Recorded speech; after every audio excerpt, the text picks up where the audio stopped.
the year 1950 with the goal of growing and saving our forest. This day is considered important only to create awareness about the loss of trees felling day by day. This day comes in the month of July, on which day trees are planted everywhere and make this beautiful earth green. It was implemented by then Agriculture and Food Minister K.M. Munshi. Through this, people will get to know the importance of planting a lot of trees and then they will also conserve them. Now, I request Baish of second year Commerce to conduct prayer service. أعوذ بالله من الشيطان الرجيم بسم الله الرحمن الرحيم الحمد لله رب العالمين الرحمن الرحيم مالك يوم الدين إياك نعبد وإياك نستعين اهدنا الصراط المستقيم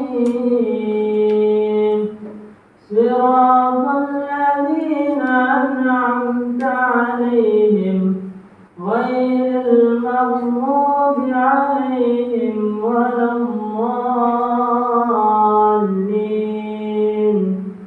آمين. ನಮ್ಮ ಕಾಲೇಜಿನ ಚಟುವಟಿಕೆಯ ಭಾಗವಾಗಿ ನಾವು ಇಟ್ಟುಕೊಂಡಿರ್ತೇವೆ. ಆ ನೆಲೆಯಲ್ಲಿ 2022-23ನೇ ಸಾಲಿನ ವನಮಹೋತ್ಸವ ಕಾರ್ಯಕ್ರಮವನ್ನು ನಾವಿಂದಲ್ಲಿ ಹಮ್ಮಿಕೊಂಡಿದ್ದೇವೆ. ಇವತ್ತು ಈ ವನಮಹೋತ್ಸವವನ್ನು ಆಚರಿಸುವಂಥದ್ದು ಬಹಳ ಪ್ರಸ್ತುತವಾಗಿರುವಂಥದ್ದು. ಮುಖ್ಯವಾಗಿ ಇವತ್ತು ಪ್ರಕೃತಿಯ ಅನಾವೃಷ್ಟಿಗಳು ಅತ್ಯಧಿಕವಾಗಿ ಅಲ್ಲಲ್ಲಿ ಕಾಣಿಸಿಕೊಳ್ಳುವಂಥದ್ದು ಸಹಜವಾಗಿ ನಾವು ನೋಡ್ತಾ ಇದ್ದೇವೆ. ಇದಕ್ಕೆಲ್ಲ ಮುಖ್ಯ ಕಾರಣ ನಾವು ಪರಿಸರದಿಂದ ನಾವು ವಿಮುಖವಾಗಿರುವಂಥದ್ದು.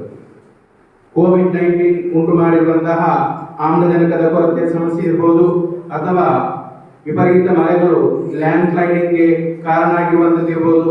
ಇವೆಲ್ಲವೂ ನಾವು ಡಿಫಾರೆಸ್ಟೈಸೇಷನ್ ಮಾಡಿಕೊಂಡು ಕಾಂಕ್ರೀಟ್ ಕಟ್ಟಡಗಳನ್ನು ಕಟ್ಟಿದ್ದರ ಪರಿಣಾಮವಾಗಿದೆ. ಆ ನೆಲೆಯಲ್ಲಿ ನಾವು ಪ್ರತಿ ವರ್ಷ ಜೂನ್ 5ರಂದು ಪರಿಸರ ದಿನಾಚರಣೆಯನ್ನು ಆಚರಣೆ ಮಾಡ್ತಾ ಇದ್ದೇವೆ. ಈ ವರ್ಷ ಸ್ವಲ್ಪ ವಿಳಂಬವಾಯಿತು, ಆದರೂ ನಾವು ಅದನ್ನು ಆಚರಣೆ ಮಾಡುವುದನ್ನು ನಾವು ತಪ್ಪಿಸಲಿಲ್ಲ. ಅದು ನಮ್ಮ ಸಂಪ್ರದಾಯವೂ ಹೌದು. ಇವತ್ತು ಈ ಒಂದು ಅಧ್ಯಕ್ಷರಾಗಿ ಆಗಮಿಸಿರುವಂತಹ ನಮ್ಮ ಸೈಯದ್ ಮದನಿ ಚಾರಿಟೇಬಲ್ ಟ್ರಸ್ಟ್, ಅದೇ ರೀತಿ ಸೈಯದ್ ಮದನಿ ದರ್ಗಾ ಸಮಿತಿ, ಇದರ ಗೌರವಾನ್ವಿತ ಅಧ್ಯಕ್ಷರಾಗಿರುವಂತಹ ಜನಾಬ್ ಹಾಜಿ ಅಬ್ದುಲ್ ರಶೀದ್ ಅವರು ಇವತ್ತಿನ ಈ ಸಭಾ ಕಾರ್ಯಕ್ರಮದ ಅಧ್ಯಕ್ಷತೆಯನ್ನು ವಹಿಸಿಕೊಂಡು ಇಲ್ಲಿ ವೇದಿಕೆಯನ್ನು ಅಲಂಕರಿಸಿದ್ದಾರೆ. ಅವರನ್ನು ನಾನು ನಮ್ಮ ಕಾಲೇಜಿನ ಪರವಾಗಿ, ಅದೇ ರೀತಿ ಆಡಳಿತ ಮಂಡಳಿಯ ಪರವಾಗಿ ನಾನು ಹೃತ್ಪೂರ್ವಕವಾಗಿ ಸ್ವಾಗತಿಸ್ತಾ ಇದ್ದೇನೆ. ಹಾಗೆ ಈ ಕಾರ್ಯಕ್ರಮಕ್ಕೆ ಉದ್ಘಾಟಕರಾಗಿ ಜನಾಬ್ ಯೂಟಿಕ್ ಆದರೆ ಇವರು ಬರಬೇಕಾಗಿತ್ತು. ಕೆಲಸದ ಒತ್ತಡದಿಂದ, ಅನಿವಾರ್ಯ ಕಾರಣಗಳಿಂದ ಅವರಿಗೆ ಇವತ್ತಿಲ್ಲಿ ಬರಲಿಕ್ಕೆ ಸಾಧ್ಯ ಆಗಲಿಲ್ಲ. ಇವತ್ತಿನ ಈ ಕಾರ್ಯಕ್ರಮದ ಉದ್ಘಾಟಕರಾಗಿ ನಮ್ಮೊಂದಿಗಿದ್ದಾರೆ ಉಪ ವಲಯ ಅರಣ್ಯಾಧಿಕಾರಿಗಳಾಗಿರುವಂತಹ ನಾಗೇಶ್ ಡಿ ಇವರನ್ನು ನಾನು ಈ ಸಂದರ್ಭದಲ್ಲಿ ಹೃತ್ಪೂರ್ವಕವಾಗಿ ಸ್ವಾಗತಿಸ್ತಾ ಇದ್ದೇನೆ. ಅವರಿಗೂ ಪ್ರೀತಿಯ ಸಂಕೇತವಾಗಿರುವಂತಹ ಗುಲಾಬಿ ಹೂವನ್ನು ಗೌರವಿಸುವಂತೆ ನಾನು ಹಾಗೆ ಈ ಕಾರ್ಯಕ್ರಮದಲ್ಲಿ ಉಪಸ್ಥಿತರಿರುವಂತಹ ಸೈಯದ್ ಮದನಿ ಚಾರಿಟೇಬಲ್ ಟ್ರಸ್ಟ್ ಇದರ ಕಾರ್ಯದರ್ಶಿಗಳಾಗಿರುವಂತಹ ಹಾಜಿ ಎ.ಕೆ. ಮೊಯ್ದೀನ್ ಇವರನ್ನು ನಾನು ಈ ಸಂದರ್ಭದಲ್ಲಿ ಹೃತ್ಪೂರ್ವಕವಾಗಿ ಸ್ವಾಗತಿಸ್ತಾ ಇದ್ದೇನೆ. ಅವರಿಗೂ ಗುಲಾಬಿ ಹೂವನ್ನು ಗೌರವಿಸುವಂತೆ ನಾನು ಕೇಳಿದ್ದೇನೆ. ಹಾಗೆ ಈ ಕಾರ್ಯಕ್ರಮದಲ್ಲಿ ಉಪಸ್ಥಿತರಿರುವಂತಹ ನಮ್ಮ ಕಾಲೇಜಿನ ಪರವಾಗಿ, ಆಡಳಿತ ಮಂಡಳಿಯ ಪರವಾಗಿ ತುಂಬು ಹೃದಯದಿಂದ ಸ್ವಾಗತಿಸ್ತಾ ಇದ್ದೇನೆ. ಅವರನ್ನು ಪ್ರೀತಿಯ ಹೃತ್ಪೂರ್ವಕವಾಗಿರುವಂತಹ ಗುಲಾಬಿ ಹೂವನ್ನು ನೀಡಿ ಗೌರವಿಸುವಂತೆ ನಾನು ಕೇಳಿಕೊಳ್ತಾ ಇದ್ದೇನೆ. ಹಾಗೆ ಈ ಕಾರ್ಯಕ್ರಮಕ್ಕೆ ದಯಪಾಲಿಸಿ ವೇದಿಕೆಯನ್ನು ಅಲಂಕರಿಸಿರುವಂತಹ ಸೇತ್ ಬದಲಿ ಚಾರಿಟೇಬಲ್ ಟ್ರಸ್ಟ್ ಇದರ ಲೆಕ್ಕ ಪರಿಶೋಧಕರಾಗಿರುವಂತಹ ಜನ ಯುಟಿ ಇಲಿಯಸ್ ಅವರು ನಮ್ಮೊಂದಿಗಿದ್ದಾರೆ. ಅವರನ್ನು ಸಹಿತ ಈ ಸುಸಂದರ್ಭದಲ್ಲಿ ಹೃದಯಾಂತರಾಳದಿಂದ ನಾನು ಸ್ವಾಗತಿಸ್ತಾ ಇದ್ದೇನೆ. ಅವರಿಗೂ ಗುಲಾಬಿ ಹೂವನ್ನು ನೀಡಿ ಗೌರವಿಸುವಂತೆ ನಾನು ಕೇಳಿಕೊಳ್ಳುತ್ತೇನೆ. ಹಾಗೆ ಈ ಕಾರ್ಯಕ್ರಮದಲ್ಲಿ ಇನ್ನೋರ್ವ ಗಣ ಉಪಸ್ಥಿತರಿರುವಂತಹ ಶ್ರೀಯುತ ಸ್ವಪ್ನ ಹರೀಶ್ ಇವರು ಉಳ್ಳಾಲ ಪುರಸಭೆ ಕೌನ್ಸಿಲರ್. ಇವರನ್ನು ನಾನು ನಮ್ಮ ಕಾಲೇಜಿನ ಪರವಾಗಿ ಆಡಳಿತ ಮಂಡಳಿಯ ಪರವಾಗಿ ತುಂಬು ಹೃದಯದಿಂದ ಸ್ವಾಗತಿಸ್ತಾ ಇದ್ದೇನೆ. ಅವರಿಗೆ ಗುಲಾಬಿ ಹೂವನ್ನು ನೀಡಿ ಗೌರವಿಸುತ್ತೇನೆ. ಹಾಗೆ ಇವತ್ತಿನ ಕಾರ್ಯಕ್ರಮದಲ್ಲಿ ಉಪಸ್ಥಿತರಿರುವಂತಹ ಇನ್ನೋರ್ವ ಮುಖ್ಯ ಅತಿಥಿಗಳಾಗಿರುವಂತಹ ಮಾಧವ ಉಳ್ಳಾಲ್ ಇವರನ್ನು ನಾನು ಈ ಸುಸಂದರ್ಭದಲ್ಲಿ ಹೃತ್ಪೂರ್ವಕವಾಗಿ ಸ್ವಾಗತಿಸ್ತಾ ಇದ್ದೇನೆ. ಅವರಿಗೂ ನಮ್ಮ ಕಾಲೇಜಿನ ಪರವಾಗಿ ಆಡಳಿತ ಮಂಡಳಿಯ ಪರವಾಗಿ ನಾನು ಸ್ವಾಗತವನ್ನು ಬಯಸ್ತಾ ಇದ್ದೇನೆ. ಅವರಿಗೆ ಗುಲಾಬಿ ಹೂವನ್ನು ನೀಡಿ ಗೌರವಿಸುವಂತೆ ನಾನು ಕೇಳಿಕೊಳ್ತಾ ಇದ್ದೇನೆ. ಹಾಗೆ ಈ ಕಾರ್ಯಕ್ರಮದಲ್ಲಿ ಗಣ ಉಪಸ್ಥಿತರಿರುವಂತಹ ನಮ್ಮ ಎಲ್ಲ ಕಾರ್ಯಕ್ರಮಗಳಿಗೆ ಬಹಳ ಪ್ರೀತಿಯಿಂದ ಕಳೆದ ಕೂಡ ಬಹಳ ಪ್ರೀತಿಯಿಂದ ಇಲ್ಲಿ ಬಂದು ನಮ್ಮೊಂದಿಗೆ ಸಹಕರಿಸುವಂತಹ ಈ ಮುಖಚೇರಿ ವಲಯದ ಶ್ರೀಯುತ ಮೊಹಮ್ಮದ್ ಮುಖಚೇರಿ ಇವರು ಮುಖಚೇರಿ ಕೌನ್ಸಿಲರ್ ಆಗಿರುತ್ತಾರೆ. ಇವರನ್ನು ನಾನು ಈ ಸಂದರ್ಭದಲ್ಲಿ ಹೃತ್ಪೂರ್ವಕವಾಗಿ ಸ್ವಾಗತಿಸ್ತಾ ಇದ್ದೇನೆ. ಅವರಿಗೆ ಗುಲಾಬಿ ಹೂವನ್ನು ನೀಡಿ ಗೌರವಿಸುವಂತೆ ನಾನು ಕೇಳಿಕೊಳ್ತಾ ಇದ್ದೇನೆ. ಹಾಗೆ ಈ ಕಾರ್ಯಕ್ರಮದಲ್ಲಿ ಉಪಸ್ಥಿತರಿರುವಂತಹ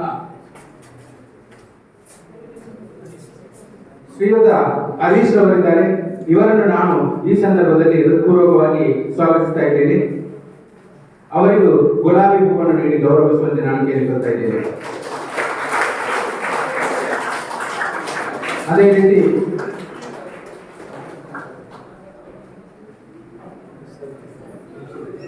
ರೀತಿ ಈ ಕಾರ್ಯಕ್ರಮದಲ್ಲಿ ಇನ್ನೋರ್ವ ಗಣ ಉಪಸ್ಥಿತರಿರುವಂತಹ ಸೈಯದ್ ಮದನಿ ಆಂಗ್ಲ ಮಾಧ್ಯಮ ಶಾಲೆ ಕಲ್ಲಾಪು ಇದರ ಮುಖ್ಯೋಪಾಧ್ಯಾಯರಾಗಿರುವಂತಹ ನಸೀಮಾ ಮೇಡಮ್ ಅವರನ್ನು ನಾನು ಈ ಸಂದರ್ಭದಲ್ಲಿ ಹೃತ್ಪೂರ್ವಕವಾಗಿ ಸ್ವಾಗತಿಸ್ತಾ ಇದ್ದೇನೆ. ಅವರಿಗೂ ನಾನು ಗುಲಾಬಿ ಹೂವನ್ನು ನೀಡಿ ಗೌರವಿಸುವಂತೆ ಕೇಳಿಕೊಳ್ತಾ ಇದ್ದೇನೆ.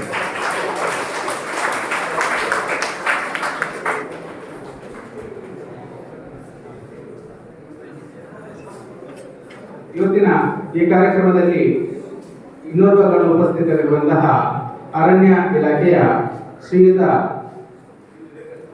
ಸೌಮ್ಯ ಮೇಡಮ್ ಅವರನ್ನು ನಾನು ಈ ಸಂದರ್ಭದಲ್ಲಿ ಹೃತ್ಪೂರ್ವಕವಾಗಿ ಸ್ವಾಗತಿಸ್ತಾ ಇದ್ದೇನೆ. ಅವರಿಗೂ ಗುಲಾಬಿ ಹೂವನ್ನು ನೀಡಿ ಗೌರವಿಸುವಂತೆ ನಾನು ಕೇಳಿಕೊಳ್ತಾ ಇದ್ದೇನೆ. ಅದೇ ರೀತಿ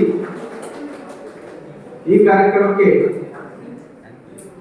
ಆಗಮಿಸಿರುವಂತಹ ನನ್ನ ಅಧ್ಯಾಪಕ ವರ್ಗದವರು, ಕಚೇರಿ ಸಿಬ್ಬಂದಿಗಳು, ವಿದ್ಯಾರ್ಥಿನಿಯರು, ಅದೇ ರೀತಿ ಮಾಧ್ಯಮ ವರ್ಗದವರು, ಪ್ರತ್ಯಕ್ಷ ಹಾಗೂ ಪರೋಕ್ಷವಾಗಿ ಸಹಕರಿಸಿದ ಎಲ್ಲರಿಗೂ ನಾನು ಹೃತ್ಪೂರ್ವಕವಾದಂತಹ ಸ್ವಾಗತವನ್ನು ಬಯಸ್ತಾ ಇದ್ದೇನೆ. ಜೈ ಹಿಂದ್, ಜೈ ಕರ್ನಾಟಕ.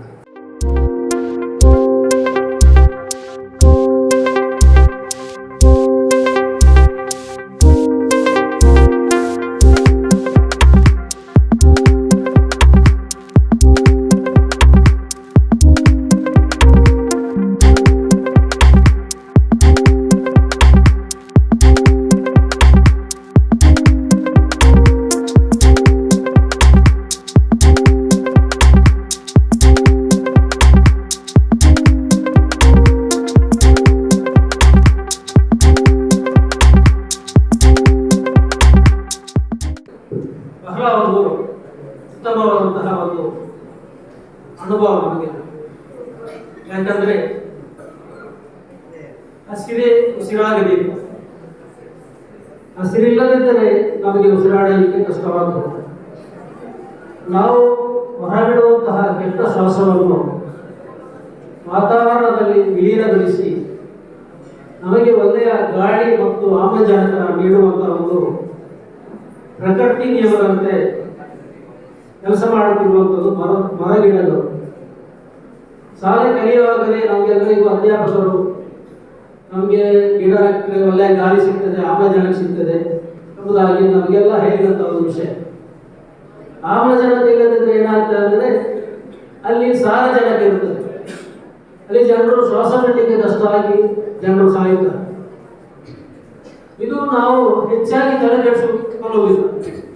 ನಮಗೇನು ಬೇಕಂದ್ರೆ ನಾವು ಬದುಕಲಿಕ್ಕೆ ಬೇಕಾಗಿ ತಿನ್ನುತ್ತೇವೆ 3 ಹೊತ್ತು. ಇಲ್ಲಿ ಆಯುರ್ವೇದಿಕಲ್ಲಿ ಒಂದು ಮಾತು ಉಂಟು, 1 ಹೊತ್ತು ಉಣ್ಣುವವನು ಯೋಗಿ, 2 ಹೊತ್ತು ಉಣ್ಣುವವನು ರೋಗಿ, 3 ಹೊತ್ತು ಉಣ್ಣುವವನು ಭೋಗಿ, 4 ಹೊತ್ತು ಉಣ್ಣುವವನು ಎತ್ತುಕೊಂಡು ಹೋಗಿ. ಅಂದ್ರೆ ಅವನಿಗೆ ಇಲ್ಲಿ ನಿಲ್ಲಲಿಕ್ಕೆ ಅವಕಾಶ ಇಲ್ಲ, ಅವನನ್ನು ಹಾಸ್ಪಿಟಲಿಗೆ ಕರ್ಕೊಂಡು ಹೋಗ್ಬೇಕು. ಇದು ಜನರು ಇಷ್ಟನ್ನೇ, ನಾವೆಲ್ಲ ಭಾಷೆ ಇಷ್ಟೇ, ನಾವು ನಿಲ್ಲಲಿಕ್ಕೆ ಬದುಕಲಿಕ್ಕೆ ಬೇಕಾದದ್ದು ಒಂದು ಆಹಾರ ಮಾತ್ರ. ಇದು ಸರಿಯಲ್ಲ. ನಮಗೆ ಪ್ರಕೃತಿಯ ಒಂದು ಗಾಳಿ, ಶುದ್ಧವಾದ ಗಾಳಿ ನಮಗೆ ಬೇಕು. ಇದರಲ್ಲೇ ನಾವು ಬದುಕುತ್ತಿದ್ದೇವೆ. ನಾವು ಪ್ರಕೃತಿಯನ್ನೇ ನಾಶಪಡಿಸಲಿಕ್ಕೆ ಹೋದರೆ ನಮಗೆ ಅಲ್ಲಿ ಜೀವನವೇ ಇಲ್ಲ. ನನಗೆ ನೆನಪಿದ ಪ್ರಕಾರ ಒಂದು 2-3 ವರ್ಷಕ್ಕೆ ಮೊದಲು ಉತ್ತರ ಕನ್ನಡ ಜಿಲ್ಲೆಯ ಕಾರವಾರ ಮತ್ತು ಅಂಕೋಲದಲ್ಲಿ ರಾಷ್ಟ್ರೀಯ ಹೆದ್ದಾರಿ ಅಲ್ಲಿ ವಿಸ್ತರಣೆ ಮಾಡುವ ಒಂದು ಕೆಲಸ ನಡೆಯುತ್ತದೆ. ಅಲ್ಲಿ 100 ಕೋಟಿ ರೂಪಾಯಿ ಯೋಜನೆ. ಆ ರಾಷ್ಟ್ರೀಯ ಹೆದ್ದಾರಿ ವಿಸ್ತರಣೆ ಮಾಡುವಾಗ ಅಲ್ಲಿ 100 ಮರಗಳನ್ನು ಕಡಿಯುವಂತ ಒಂದು ಪರಿಸ್ಥಿತಿ ಉಂಟಾಯಿತು. ಆವಾಗ ಅಲ್ಲಿನ ಪರಿಸರ ಪ್ರೇಮಿಗಳು ಅದನ್ನು ವಿರೋಧ ಮಾಡಿದರು. ಇದು ನೀವು ಮಾಡುವುದು ಸರಿಯಲ್ಲ, ಈ ಪ್ರಕೃತಿಯನ್ನು ನಾಶಪಡಿಸಿ ಈ ರೀತಿಯಾಗಿ ಒಂದು ಅಭಿವೃದ್ಧಿ ನಮಗೆ ಬೇಕಾ ಎಂಬುದಾಗಿ ಪ್ರಕರಣ ಮಾಡಿ ನಂತರ ಅವರು ಹಸಿರು ಪೀಠಕ್ಕೆ, ಮದ್ರಾಸಿನಲ್ಲಿರುವಂತಹ ಹಸಿರು ನ್ಯಾಯಾಲಯ ಅಂತ ಹೇಳ್ತಾರಲ್ಲ, ಅಲ್ಲಿಗೆ ಅವರು ದೂರನ್ನು ಸಲ್ಲಿಸಿದರು. ಅಲ್ಲಿ ವಿಚಾರಣೆ ಆಗಿ ಆ ಗುತ್ತಿಗೆದಾರರನ್ನು ಕರೆಸಿ ಅವರ ಹತ್ರ ಹೇಳಿದ್ದು, ನೀವು ಎಷ್ಟು ಮರಗಳನ್ನು ಅಲ್ಲಿ ಕಡಿಯುತ್ತೀಯ ಅದಕ್ಕೆ ಡಬಲ್ ಆಗಿ ನೀನು ಅಲ್ಲಿ ಗಿಡಗಳನ್ನು ನೆಡಬೇಕು, ಅದರ ಪೋಷಣೆಯನ್ನು ಮಾಡಬೇಕು ಎಂಬುದಾಗಿ ಆ ಒಂದು ಕರಾರನ್ನು ಬರೆಸಿಕೊಂಡು ಅಲ್ಲಿನ ಆ ಒಂದು ರಾಷ್ಟ್ರೀಯ ಹೆದ್ದಾರಿಯ ಅಲ್ಲಿ ಕೆಲಸ ಕಾಮಗಾರಿಗೆ ಪ್ರಾರಂಭವಾಯಿತು. ಇದರ ಅರ್ಥ ನಮಗೆ ಅಭಿವೃದ್ಧಿ ಬೇಕು. ಅಭಿವೃದ್ಧಿಯ ಹೆಸರಲ್ಲಿ ಪರಿಸರವನ್ನು ನಾಶ ಮಾಡಿ ಅಭಿವೃದ್ಧಿ ಸರಿಯಲ್ಲ, ಅದು ನಮ್ಮ ಅವನತಿಗೆ ಕಾರಣವಾಗ್ತದೆ. ಆದ್ದರಿಂದ ಕಳೆದ 5-6 ವರ್ಷಗಳಲ್ಲಿ ನಮ್ಮ ಅಧ್ಯಕ್ಷರು, ದರ್ಗಾ ಸಮಿತಿ ಅಧ್ಯಕ್ಷರಾಗಿ ಆವಾಗ ಅಧಿಕಾರ ಸ್ವೀಕರಿಸಿದರು. ಆವಾಗ ಈ ರೀತಿಯಾಗಿ ಆ ಒಂದು ವನಮಹೋತ್ಸವ ಸಂದರ್ಭದಲ್ಲಿ ಗಿಡ ನೆಡುವಂತ ಒಂದು ಕಾರ್ಯಕ್ರಮ ಅರಣ್ಯ ಇಲಾಖೆಯವರ ಸಹಕಾರದಲ್ಲಿ ಮತ್ತು ಮಾಧವಲಾಲ್ ಅಂತ ಯಾವಾಗಲೂ ಬರ್ತಾ ಇದ್ದಾರೆ. ಅವ್ರನ್ನ ಅಲ್ಲಿ ಈಗ ಉದ್ಘಾಟನೆ ಗಿಡ ನಡೆಯುವುದು ತುಂಬಾ ಹೊತ್ತು ಆದರು. ನಂತರ ಕೊನೆಗೆ ಸಮಾರಂಭಕ್ಕೆ ಆದರೂ ಬಂದು ಮುಟ್ಟಿದರು. ಈ ರೀತಿಯಾಗಿ ಅಧ್ಯಕ್ಷರು ಮಾಡ್ತಾ ಇರುವಂತ ಒಂದು ಕೆಲಸ ಬಹಳ ಉತ್ತಮವಾದ ಒಂದು ಕೆಲಸ. ಇದು ಪರಿಸರಕ್ಕೆ ಪೂರಕವಾದಂತಹ ಒಂದು ಕೆಲಸ. ಇನ್ನೊಂದು ವಿಷಯ ನನಗೆ ನೆನಪಾಗ್ತದೆ, ಕೈಗ ಅಣುಸಿದ ಅವರ ಆ ಯೋಜನೆ ಅಲ್ಲಿ ಬಿಡಕಿ ಕಾರವಾರದಲ್ಲಿ ಅಲ್ಲಿ ಎಂತ ಒಂದು ಪರಿಸ್ಥಿತಿ ನೀವು ನೋಡಬೇಕು. ಅಲ್ಲಿನ ನೀರಿನ ಜರಿಗಳು, ಪ್ರಾಣಿ ಪಕ್ಷಿಗಳು, ಮರಗಿಡಗಳು ಎಂತ ಅಲ್ಲಿ ಒಂದು ದಿವಸ ಇದ್ದರೆ ಅವನಿಗೆ ಅಲ್ಲಿಂದ ಹಿಂದೆ ಬರಲಿಕ್ಕೆ ಅಲ್ಲಿ ಮನಸ್ಸೇ ಬರುವುದಿಲ್ಲ. ಆ ರೀತಿಯ ಒಂದು ಪ್ರಕೃತಿಯ ಒಂದು ವಾತಾವರಣದಲ್ಲಿ ಅಲ್ಲಿ ಒಂದು ಫ್ಯಾಕ್ಟ್ರಿ. ಅದಕ್ಕೆ ತುಂಬಾ ಜನ ವಿರೋಧ ಮಾಡಿದರು. ಬೇಜಾವರ ಸ್ವಾಮಿಯವರು ಸಹ ಅಲ್ಲಿಗೆ ಹೋಗಿದ್ರು. ಆ ನಂತರ ಬಂದಂತಹ ಇದು ಯಾವುದು MCF ಮುಂತಾದ ಇದೆಲ್ಲ ಬಂತಲ್ಲ. ನಾವು ನೆಹರು ಮೈದಾನಕ್ಕೆ ಪ್ರತಿಭಟನೆ ಸಂದರ್ಭದಲ್ಲಿ ಹೋಗಿದ್ದೇವೆ. ಮೊಹಮ್ಮದ್ ಕಚೇರಿ ಮತ್ತು ಅವರಿಗೆ ನೆನಪುಂಟ ಇಲ್ಲ ಗೊತ್ತಿಲ್ಲ. BM ಇಂದ್ರವರ್ ಅವರು, ಶಿವರಾಮ್ ಕಾರಂತರ ಅವರು ಎಲ್ಲ ಹೋಗಿ ಈ ರೀತಿಯಾಗಿ ಪ್ರಕೃತಿಯನ್ನು ನಾಶಪಡಿಸಿ ಅಭಿವೃದ್ಧಿ ಮಾಡೋದು ಬೇಡ. ಈ ರೀತಿಯಾಗಿ ಒಂದು ನಂತರ ಅಲ್ಲಿ ಪ್ರಶ್ನೆ ಬರ್ತದೆ, ಅಭಿವೃದ್ಧಿ ಬೇಕಲ್ಲ, ಕರೆಂಟ್ ಬೇಕು ನಮ್ಗೆ, ಅದು ಬೇಕು, ಉದ್ಯೋಗ ಬೇಕು. ಈ ರೀತಿಯಾಗಿ ನಾವು ಪ್ರಕೃತಿಯನ್ನು ನಾಶಪಡಿಸುವುದಲ್ಲ, ಪ್ರಕೃತಿಯನ್ನು ಉಳಿಸಿಕೊಂಡೇ ನಾವು ಮಾಡೋದು. ಈ ರೀತಿಯೆಲ್ಲ ಬಂತು ಅಲ್ಲಿ ಇದು ನಡೆದಂತಹ ವಿಷಯ. ಆ ರೀತಿ ಇರುವಾಗ ನಮ್ಮ ಮುಂದಿನ ಪೀಳಿಗೆಗೆ ಒಂದು ಉತ್ತಮವಾದಂತಹ ಮಾರ್ಗದರ್ಶನ ನಾವು ನೀಡಿದಂತಾಗುತ್ತದೆ. ಕೊನೆಯದಾಗಿ ಇಷ್ಟೊಂದು ಹೇಳಿ ಅವಕಾಶಕ್ಕೆ ಹೊಂದಿಸಿ ನನ್ನ ಮಾತನ್ನು ಮುಗಿಸುವ ಮೊದಲು ಒಂದು ಚಿಕ್ಕದಾದ ಒಂದು ಹಸಿರಾಗಿರಲಿ ಪರಿಸರವಿಲ್ಲ, ಹಸಿರಾಗಿರಲಿ ಪರಿಸರವಿಲ್ಲ, ಉಸಿರಾಡುತ್ತಲಿರಲಿ ಜೀವ ಜಂತುಗಳಿಲ್ಲ. ಹಸಿರಾಗಿರಲಿ ಪರಿಸರವಿಲ್ಲ, ಉಸಿರಾಡುತ್ತಲಿರಲಿ ಜೀವ ಜಗತ್ತುಗಳೆಲ್ಲ, ಅರಳುತ್ತಲಿರಲಿ ನೋಡುಗರ ಕಂಗರು, ಅರಳುತ್ತಾ ಇರಲಿ ನೋಡುಗರ ಕಂಗರು, ಶಾಶ್ವತವಾಗಿರಲಿ ಈ ಭೂಮಿಗೆ ನೆರಳು. ಉಳಿಸುವ ನಾವು ಮರಗಿಡಗಳನ್ನು, ಉಳಿಸುವ ನಾವು ಮರಗಿಡಗಳನ್ನು, ಮುಂದಿನ ಪೀಳಿಗೆಗೆ ನೆಮ್ಮದಿಯ ಬದುಕು. ಜೈ ಹಿಂದ್.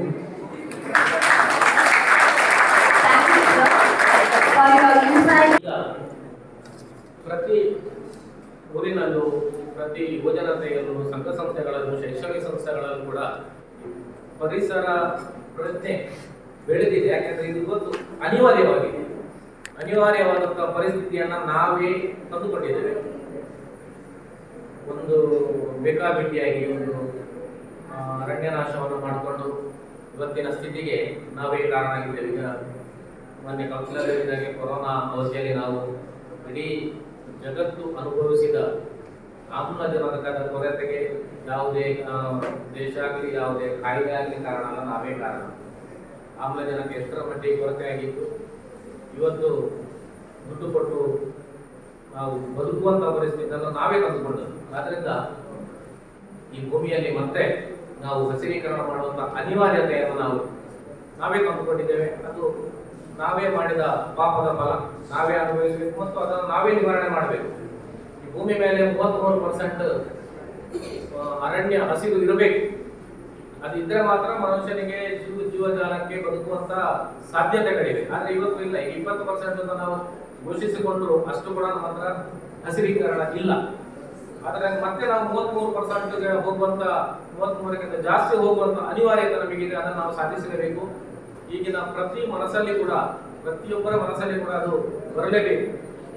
ಈಗ ಪ್ರಕೃತಿಯ ಅಥವಾ ಅರಣ್ಯದ ನಾಶದಿಂದ ನಾವು ದಿನನಿತ್ಯ ನೋಡ್ತಾ ಇದ್ದೇವೆ. ಕಳೆದ 10 ದಿನಗಳ ಹಿಂದೆ ಬಂದಂತ ಮಳೆ ಬಂತು.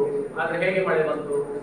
ನಮಗೆ ಮೊದಲು ನಾವು ಚಿಕ್ಕದಿರುವಾಗ, ಹಿರಿಯರೆಲ್ಲ ಚಿಕ್ಕದಿರುವಾಗ ಮಳೆ ಯಾವಾಗ ಬೇಕು 3 ಕಾಲಕ್ಕೆ 3 ಕಾಲ ಕ್ಲೀನ್ ಕರೆಕ್ಟ್ ಆಗಿತ್ತು. ಚಳಿಗಾಲ, ಮಳೆಗಾಲ, ಬೇಸಿಗೆಗಾಲ. ಈಗ ಅದಿಲ್ಲ. ಈಗ ಮಳೆಗಾಲ ತುಂಬಾ ದ್ರೋಣ ಮಳೆ ಅಂತ ಹೇಳ್ತೇವೆ, ಮೇಘಸ್ಫೋಟ ಅಂತ ಹೇಳ್ತೇವೆ. ಆ ರೀತಿ ಬರ್ತದೆ. ಯಾವುದೇ ನೀರು ನಮ್ಮ ಭೂಮಿಗೆ ಇಂಗುದಿಲ್ಲ. ಕಾರಣ ಇಲ್ಲ. ನಮಗೆ ಬೇಸಿಗೆಗಾಲದಲ್ಲಿ ಕುಡಿಯಲಿಕ್ಕೆ ನೀರಿಲ್ಲ, ಮಳೆಗಾಲದಲ್ಲಿ ಓವರ್ ಅಗತ್ಯಕ್ಕಿಂತ ಜಾಸ್ತಿ ನೀರಿದೆ. ಏನು ಪ್ರಯೋಜನ ಇಲ್ಲ. ಅದು ಸಮುದ್ರಕ್ಕೆ ಹೋಗ್ತದೆ, ವೇಸ್ಟ್ ಆಗ್ತದೆ. ಭೂಮಿಗೆ ನೀರು ಇಂಗಿ ನಾಳೆ ನಾವು ಬಾವಿ ತೆಗೆಯುವಾಗ ಅಥವಾ ಇನ್ನೊಂದು ನೀರಿನ ಆಸರೆಯನ್ನು ನಾವು ತೋಡುವಾಗ ನಮಗೆ ನೀರು ಮೇಲೆ ಸಿಗಬೇಕು. ನೀರು ಮೇಲೆ ಸಿಗಬೇಕು ಅಂತಂದ್ರೆ ಸಸ್ಯಗಳು ಬೇಕು. ಮಣ್ಣನ್ನ ಸಡಿಲ ಮಾಡಿ ನೀರನ್ನ ಭೂಮಿಯೊಳಗೆ ಇಂಗಿಸುವಂತ ಕೆಲಸವನ್ನು ಸಸ್ಯಗಳು ಮಾಡ್ತವೆ. ನಾವು ಸಸ್ಯಗಳನ್ನ ಕಂಡ್ರೆ ಮತ್ತಷ್ಟು ಬಿಸಿಲಿಗೆ ಗಟ್ಟಿ ಆಗುವುದಲ್ಲದೆ ನೀರು ಉಳಿದಿಲ್ಲ, ಮಣ್ಣು ಇರೋಷನ್ ಆಗ್ತದೆ, ಸಾಯಿಲ್ ಇರೋಷನ್ ಆಗ್ತದೆ, ಸಮುದ್ರಕ್ಕೆ ಸೇರ್ತದೆ, ಲ್ಯಾಂಡ್ ಸ್ಲೈಡಿಂಗ್. ಈಗ ಮಡಿಕೇರಿಯ ನಮ್ಮ ಪಕ್ಕದ ಜಿಲ್ಲೆಯಲ್ಲಿ ನೋಡಿದ್ದೇವೆ. ಅಲ್ಲಿ ಬದುಕಲಿಕ್ಕೆ ಆತಂಕದ ಕ್ಷಣ ಇದೆ. ಈಗಲೂ ಇದೆ. ಭೂಕಂಪ ಆಗ್ತಾ ಇದೆ, ಲ್ಯಾಂಡ್ ಸ್ಲೈಡಿಂಗ್ ಆಗ್ತಾ ಇದೆ. ಕಾರಣ ಏನು? ನೀವು ಆ ಕಡೆ ಹೋಗಿದ್ರೆ ನಿಮಗೆ ಗೊತ್ತಾಗಬಹುದು. ಗುಡ್ಡಗಳನ್ನೆಲ್ಲ ಕೊರೆದು ಮನೆ ಕಟ್ಟಿದ್ರು, ಅಪಾರ್ಟ್ಮೆಂಟ್ಗಳನ್ನ ಕಟ್ಟಿದ್ರು. ಗುಡ್ಡದ ಮೇಲೆ ಅಡಿಯಲ್ಲಿ ಮಣ್ಣಿಲ್ಲ, ಮೇಲೆ ನೀರು ಕೊರೆದು ಬಿಲ್ಡಿಂಗ್ಗಳೇ ಬೀಳ್ತಾ ಇವೆ.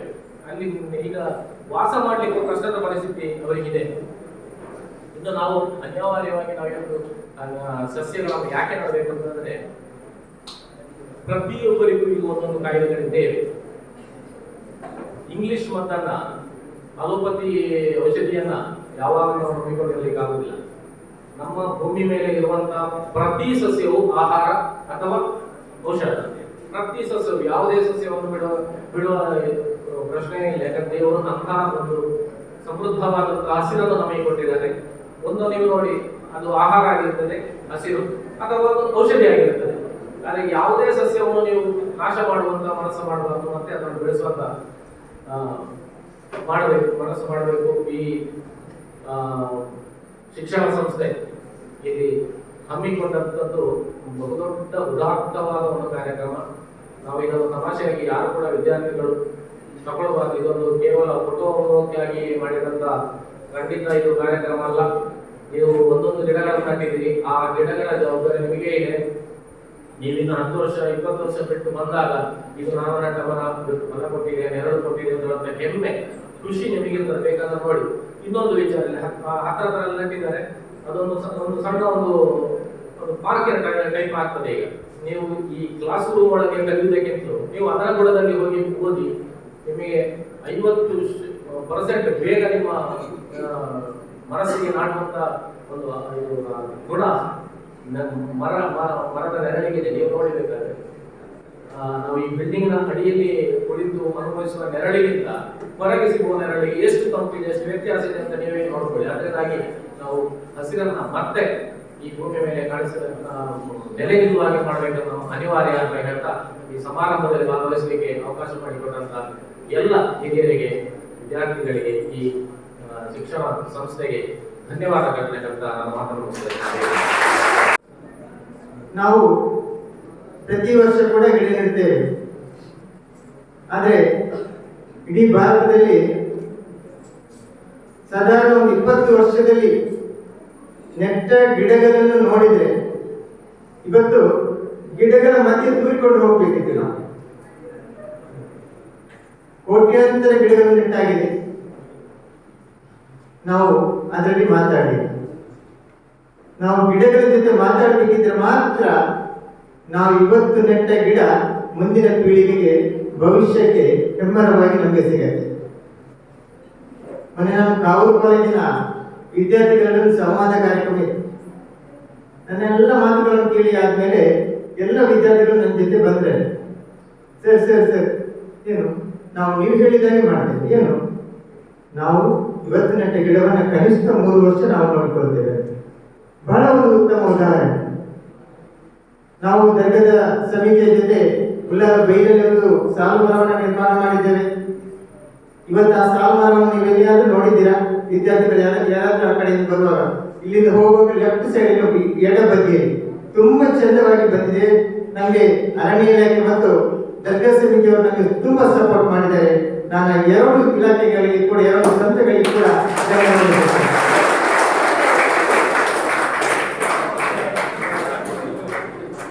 ನಮ್ಮ ವಿದ್ಯಾರ್ಥಿ ನನ್ನ ಸ್ನೇಹಿತರಲ್ಲಿ ನಾನು ಕೇಳ್ತೇನೆ, ಒಂದು ಸಂವಾದದ ರೀತಿ ನಮಗೆ ಭಾಷಣ ಮಾಡೋದಕ್ಕೆ ಬರುವುದಿಲ್ಲ. ಈ ವರ್ಷ ನೀವು ಹಲಸಿನ ಹಣ್ಣನ್ನ ಅಥವಾ ಹಲಸಿನ ಹಣ್ಣಿನ ಏನು ಗಟ್ಟಿಯನ್ನು ನೀವು ತಿಂದಿದ್ದೀರಾ? ಹಲಸಿನ ಹಣ್ಣನ್ನ ತಿಂದವರು ಕೈ ಹಲಸಿನ ಹಣ್ಣನ್ನು ತಿಂದವರು, ಮಾವಿನ ಹಣ್ಣನ್ನು ತಿಂದವರು ಕೈ ವೆರಿ ಗುಡ್ ಕೆಳಗೆ ನೋಡಿ. ನಾವು ಮಾವಿನ ಹಣ್ಣನ್ನು ತಿಂದು ಎಂಜಾಯ್ ಮಾಡಿದ್ದೇವೆ, ಹಲಸಿನ ಹಣ್ಣು ತಿಂದು ಎಂಜಾಯ್ ಮಾಡಿದ್ದೇವೆ. ಆದ್ರೆ ಯಾರು ನೆಟ್ಟ ಮರದಿಂದ ನಾವು ಮಾವಿನ ಹಣ್ಣನ್ನು ಮತ್ತು ಹಲಸಿನ ಹಣ್ಣನ್ನು ಪಡ್ಕೊಂಡಿದ್ದೇವೆ. ದಯವಿಟ್ಟು ನನ್ನ ವಿದ್ಯಾರ್ಥಿ ಸ್ನೇಹಿತರಲ್ಲಿ ನನ್ನ ಪ್ರಶ್ನೆ, ನಾವು ಇವತ್ತು ತಿಂದ ಹಣ್ಣು ಯಾರು ನೆಟ್ಟರು ಹೇಳಿ? ದಯವಿಟ್ಟು ರೈತರು ಇರ್ಬೋದು, ನಮ್ಮ ಹಿರಿಯವರು ನೆಟ್ಟದ್ದು. ನಮ್ಮ ನೋಡಿ ತುಂಬಾ ಹಿರಿಯವರು ಇದ್ದಾರೆ, ನಮ್ಮ ಮನೆಯ ತಂದೆ ತಾಯಿ ಇರ್ಬೋದು ಅಥವಾ ನಮ್ಮ ಹಿರಿಯವರು ನೆಟ್ಟದ್ದು. ಈಗ ನಾವು ಮುಂದಿನ ಮಕ್ಕಳಿಗೆ, ಮುಂದಿನ ಪೀಳಿಗೆಗೆ ನಾವು ಹಣ್ಣನ್ನು ಕೊಡಬೇಕು. ಹಾಗಾದ್ರೆ ಮಾತ್ರ ನಾವು ಈಗ ನೆಟ್ಟ ಗಿಡಗಳ ಮರದಿಂದ ಹಣ್ಣನ್ನು ಕೊಡಲಿಕ್ಕೆ ಸಾಧ್ಯ ಇದೆ. ಅದಕ್ಕಾಗಿ ಘಟಕದ ಅಧ್ಯಕ್ಷರು, ಶಾಲೆಯ ನಮ್ಮ ಆಡಳಿತ ಮಂಡಳಿಯವರು ಇಲ್ಲಿ ಒಂದಷ್ಟು ಗಿಡಗಳನ್ನು ನೆಡೋದಕ್ಕೆ ಇಲ್ಲಿ ವ್ಯವಸ್ಥೆಯನ್ನು ಮಾಡಿದ್ದಾರೆ. ಅರಣ್ಯ ಇಲಾಖೆಯವರು ಗಿಡವನ್ನು ಕೊಟ್ಟಿದ್ದಾರೆ. ಇವತ್ತು ನೆಡುವ ಒಂದು ಕಾರ್ಯಕ್ರಮ ಕೂಡ ಆಗ್ತಾವೆ. ಇಲ್ಲಿ ಈ ವೇದಿಕೆಯಲ್ಲಿ ಇರ್ತಕ್ಕಂಥ ಈ ಮಾಡಿದಂತ ಈ ಕಾರ್ಯ ಅತ್ಯಂತ ಶ್ರೇಷ್ಠ ಕಾರ್ಯ. ನಮ್ಮ ಘಟಕದ ಅಧ್ಯಕ್ಷರಿಗೆ ಬಲವಾದ ಒಂದು ಚಪ್ಪಾಳೆಯ ಮೂಲಕ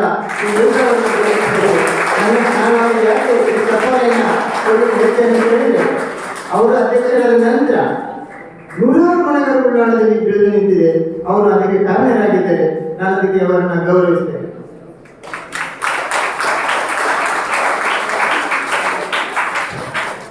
ನೀವು ನೋಡಬಹುದು, ಇವತ್ತು ಮಡಿಕೇರಿಯಿಂದ ಅಥವಾ ಬೆಂಗಳೂರಿಂದ ಮಂಗಳೂರಿಗೆ ಬರಬೇಕಿದ್ರೆ ಒಂದಷ್ಟು ಗುಡ್ಡಗಳು ಜರಿತಾಗತ್ತೆ, ಸ್ಲೈಡಿಂಗ್ ಆಗತ್ತೆ.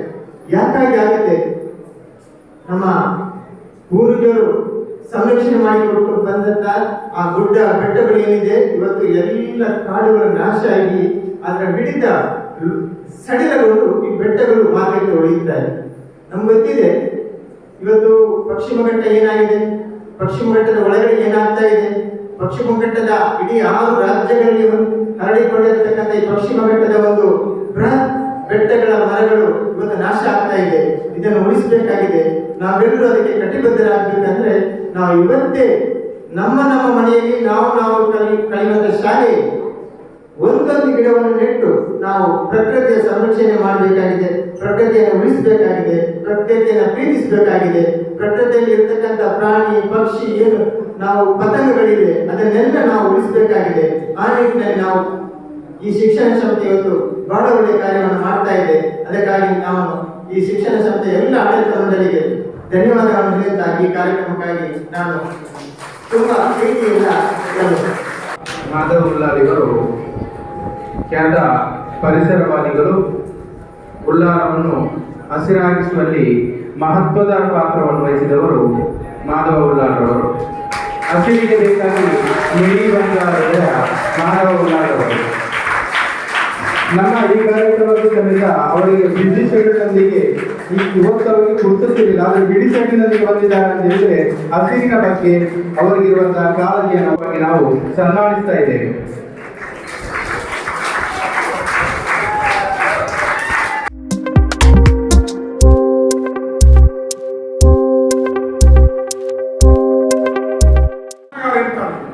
ಅವ ಗಂಟೆಗಟ್ಟಲೆ ಭಾಷಣ ಮಾಡ್ತಾ ಇರ್ತಾರೆ. ಭಾಷಣ ಮಾಡ್ತಾ ಇರುವಾಗ ಜನ ಎಲ್ಲ ಖಾಲಿ ಆಗ್ತಾ ಇರ್ತಾರೆ. ಜನ ಕೊನೆಗೆ ಒಪ್ಪುವ ನಿಂತಾನೆ. ಆಗ ಈ ಭಾಷಣ ಮಾಡುವ ಅನಿಸ್ತಾನೆ, ನನ್ನ ಭಾಷಣಕ್ಕೆ ಒಪ್ಪಾದರೂ ಕಿರಿಕೊಡ್ತಾಳೆ ಎಲ್ಲ ಅಂತ. ಆಮೇಲೆ ಇವ ಭಾಷಣ ನಿಲ್ಲಿಸಿ ಆದ್ಮೇಲೆ ಅಲ್ಲಿ ಆ ಕೊನೆಗೆ ಕೂತವನ ಹತ್ರ ಕೇಳ್ತಾನೆ, ನೀನು ಒಪ್ಪಣಾದರೋದನ್ನ ಮರ್ಯಾದೆಯನ್ನು ಸಲಾಮತ್ತು ಮಾಡಿದ್ಯಲ್ಲ. ಅದಕ್ಕೆ ಅವ ಹೇಳ್ತಾನೆ, ನಾನು ನಿನ್ನ ಭಾಷಣ ಗೆಲ್ಲಲಿಕ್ಕೆ ಕೂತದ್ದಲ್ಲ, ನಾನು ಈ ಮೈಕದ ಒಡೆಯ.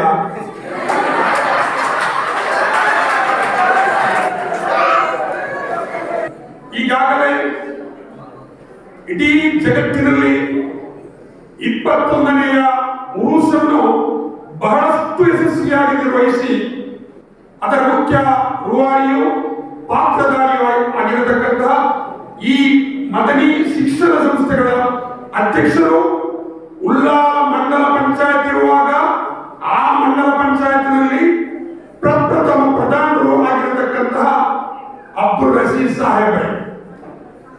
ಅದೇ ರೀತಿ ನನ್ನ ಉಲ್ಲಾಲದಲ್ಲಿ ಕಡಲ್ ಕೊರೆತ ಎಂಬ ಪುಸ್ತಕದ ರೂವಾರಿ ಈ ಮದನಿ ಸಂಸ್ಥೆಗಳ ಮುಖ್ಯ ಕಾರ್ಯದರ್ಶಿ ಆಗಿರತಕ್ಕಂತಹ ಎ.ಕೆ.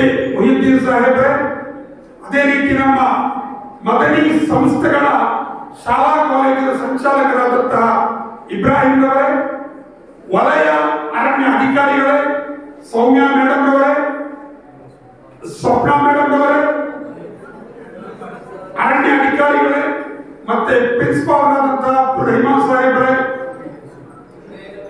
ಕೋಶಾಧಿಕಾರಿಯಾದಂತಹ ಯುಟಿ ಇಲಿಯಾಸ್ ಅವರೇ, ಅದೇ ರೀತಿ ನೆಚ್ಚಿನ ವಿದ್ಯಾರ್ಥಿಗಳು, ಅದೇ ರೀತಿ ಅಧ್ಯಾಪಕರೇ, ಮತ್ತೆ ಯಾರಾದ್ರೂ ಹೆಸರು ಬಿಟ್ಟಲಿಕ್ಕೆ ಹೋದ್ರೆ ಅವರುಗಳೇ, ಮತ್ತೆ ನನ್ನ ಹೆಸರಾಗಿ ಹೇಳಿಲ್ಲ, ಇದು ಒಂದೇ ಶಬ್ದದಲ್ಲಿ ಮುಗಿಸಿ. ಈಗ please silence. If you like it my speech, it is very good according to Abraham Lincoln. Otherwise it is an old woman's dance.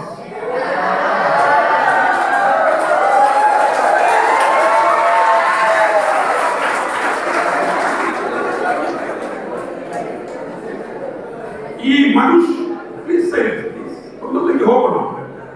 ಅಧ್ಯಕ್ಷರು ಬಹಳ ತರಾತುರಿಯಲ್ಲಿದ್ದಾರೆ, ಇವ ಯಾವಾಗ ಮುಗಿಸುವುದು ಅಂತ. ಹಾಗೆ ಈಗ ನಮ್ಮ ಸಬ್ಜೆಕ್ಟಿಗೆ ಬರೋಣ.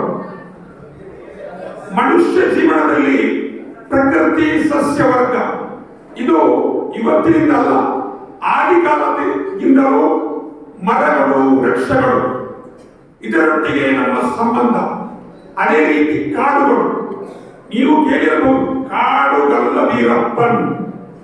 ಯಾರು ಕಾಡನ್ನು ಕಡಿದು ಆನೆಯ ದಂತವನ್ನು ತೆಗೆದು ಮಾರಾಟ ಮಾಡಿದವ ಎಲ್ಲಿದ್ದ? ಕಾಡಲ್ಲಿದ್ದ ಅಲ್ವಾ?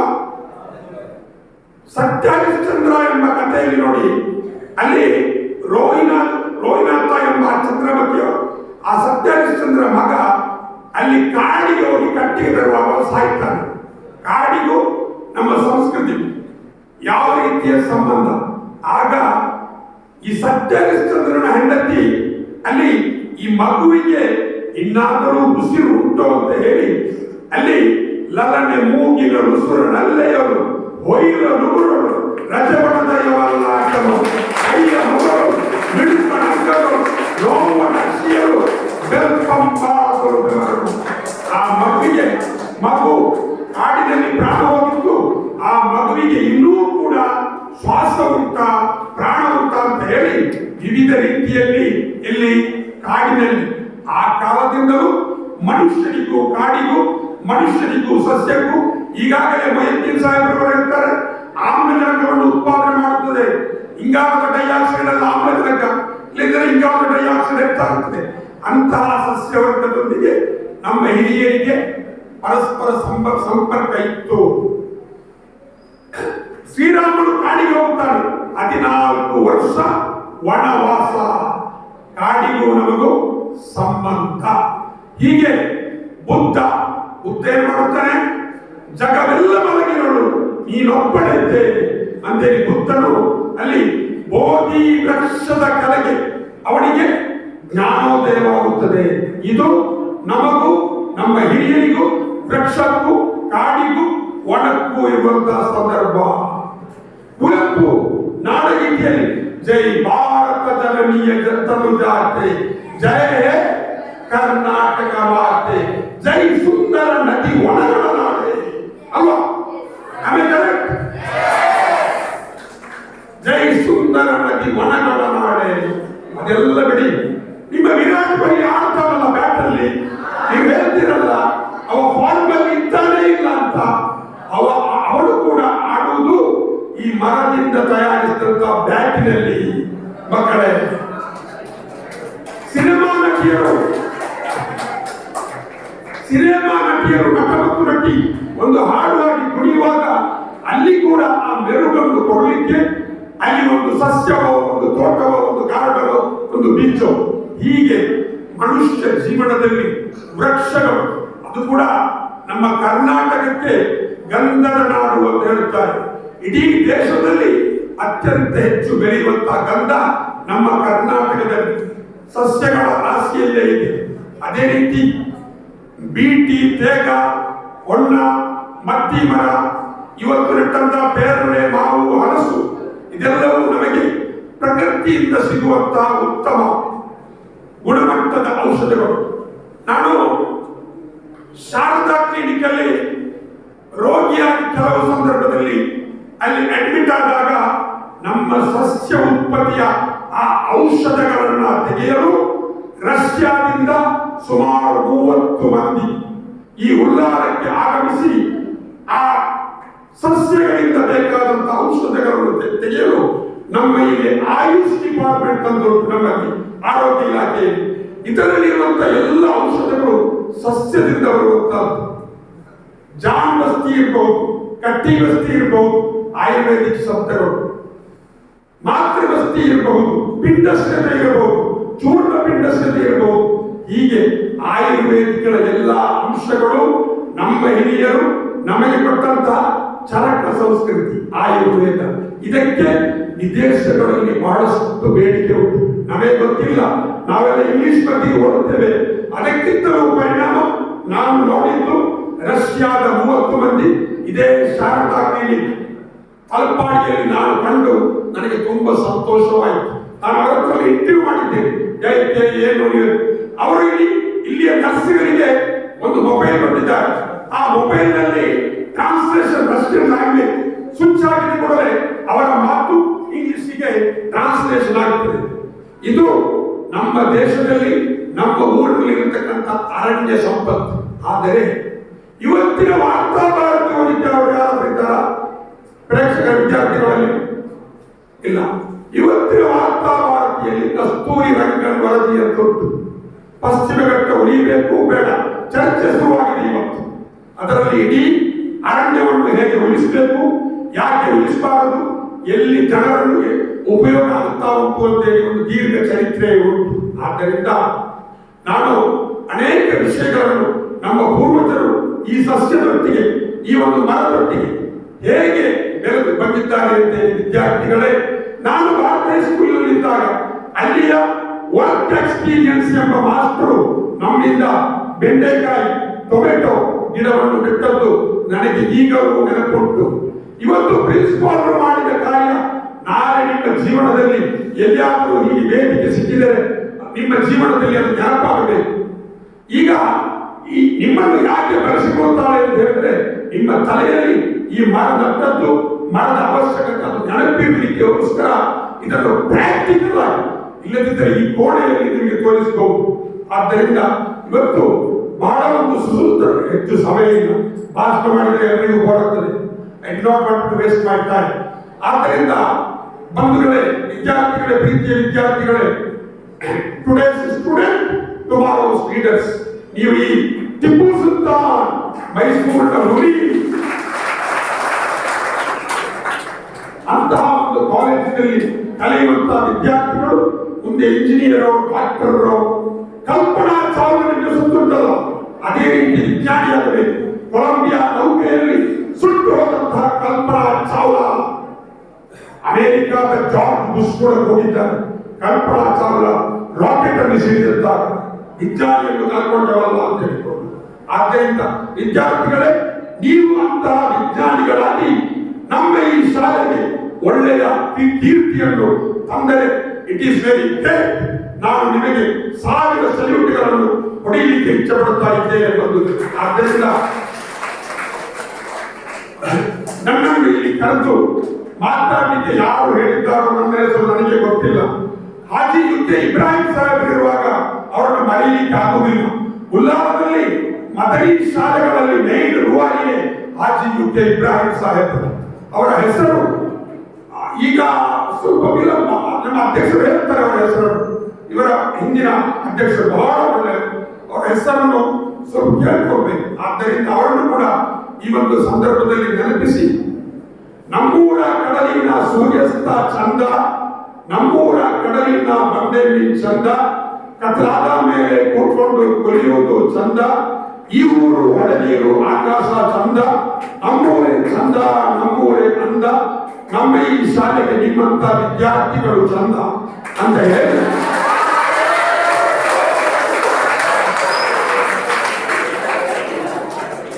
ನನ್ನ ಸ್ವಾತಂತ್ರ್ಯದ ಅಮೃತ ಮಹೋತ್ಸವದ ಶುಭಾಶಯಗಳನ್ನು ಮಗದೊಮ್ಮೆ ಸಲ್ಲಿಸಿ ನನ್ನ ಮಾತನ್ನು ನಾನು ಮುಕ್ತಾಯಗೊಳಿಸ್ತೇನೆ. ಜೈ ಹಿಂದ್, ಜೈ ಕರ್ನಾಟಕ. ನಮ್ಮಲ್ಲಿ ದೇಶ ಪ್ರೇಮ ಹುಟ್ಟಿ ಬರಲಿ ಅಂತ ಹೇಳಿ ಅವಕಾಶಕ್ಕಾಗಿ ವಂದಿಸಿ ಎರಡು ಮಾತನ್ನ ಬಡಿಸುತ್ತೇವೆ. ಜೈ ಹಿಂದ್, ಜೈ ಕರ್ನಾಟಕ. ಆಹಾರ ಪಾಂಡಿತ್ಯವನ್ನು ನೋಡಿ ನಾವೆಲ್ಲರೂ ನಿರ್ಭಯರಾಗಿದ್ದೇವೆ ಹಾಗೂ ಅದನ್ನು ನಮ್ಮೊಂದಿಗೆ ಹಂಚಿಕೊಂಡಿದ್ದೀರಿ. ತಮಗೆ ಧನ್ಯವಾದಗಳು sir. Now I request Janab Haji Abdul Rashid, President of Syed Madani Charitable Trust, to deliver presidential address. 10 ನಿಮಿಷ ಮೊದಲು ನನ್ನನ್ನು ಭಾಷಣ ಮಾಡಲಿಕ್ಕೆ ಅಧ್ಯಕ್ಷ ಮಾತಿಗೆ ಕರೆದಿದ್ರು. ಅಲ್ಲಿ ಮೊಹಮ್ಮದ್ ಮುಖಚೇರಿ ಅವರನ್ನು ಬಿಟ್ಟಿದ್ರು ಮಾತಾಡಲಿಕ್ಕೆ. ಏನೋ ಅವರು ಮಾತಾಡಬೇಕು ಅಂತ ಒತ್ತಾಯ ಮಾಡಿದಾಗ ಮಾತಾಡಿದರು. ಆ ಮಾತಿನಿಂದ ನೀವೆಲ್ಲ ಇವತ್ತು ಬಹಳ ಹಸನ್ಮುಖಿಯಾಗಿದ್ದೀರಿ. ನಿಮಗೆಲ್ಲ ಬಹಳಷ್ಟು ಪಾಠವನ್ನು ಮಾಡಿದ ರೀತಿಯಲ್ಲಿ ಅವರು ಹಾಸ್ಯಮಯವಾದ ಮಾತುಗಳನ್ನು ಮುಂದಿಟ್ಟಿದ್ದಾರೆ. ಅವರು ಯಾವಾಗಲೂ ಮಾತಾಡುವಾಗ ಅದೇ ರೀತಿ ಮಾತಾಡೋದು. ಈಗಂತೂ ಅವರು ಸ್ವಲ್ಪ ಆರೋಗ್ಯದ ತೊಂದರೆಯಿಂದಾಗಿ ಆಯುರ್ವೇದದ ಬಗ್ಗೆ ಜಾಸ್ತಿ ಮಾತಾಡಲಿಕ್ಕೆ ಅವರಿಗೆ ಕಾರಣ ಆಗಿ, ಯಾಕಂದ್ರೆ ಸ್ವಲ್ಪ ಸಮಯ ಅವರು ಆಸ್ಪತ್ರೆಯಲ್ಲಿ ಇದ್ದರು. ಅಲ್ಲಿ ಆಯುರ್ವೇದ ಮನುಷ್ಯನ ಏನುವುದರ ಬಗ್ಗೆ ಎಲ್ಲ ಪುಸ್ತಕ ಓದಿ ತಿಳ್ಕೊಂಡಿದ್ದಾರೆ. ಆಯುರ್ವೇದದ ಬಗ್ಗೆ ಬಾಕಿ ಮಿಕ್ಕಿದ್ದಲ್ಲ. ಹಾಗಾಗಿ ಪರಿಸರ ಅಂದ್ರೆ ಏನು, ಪರಿಸರ ಯಾಕೆ ಉಳಿಸಬೇಕು, ಎಲ್ಲ ಜನರಿಗೆಲ್ಲ ಭಾಷಣ ಮಾಡಿ ಆಗಿದೆ.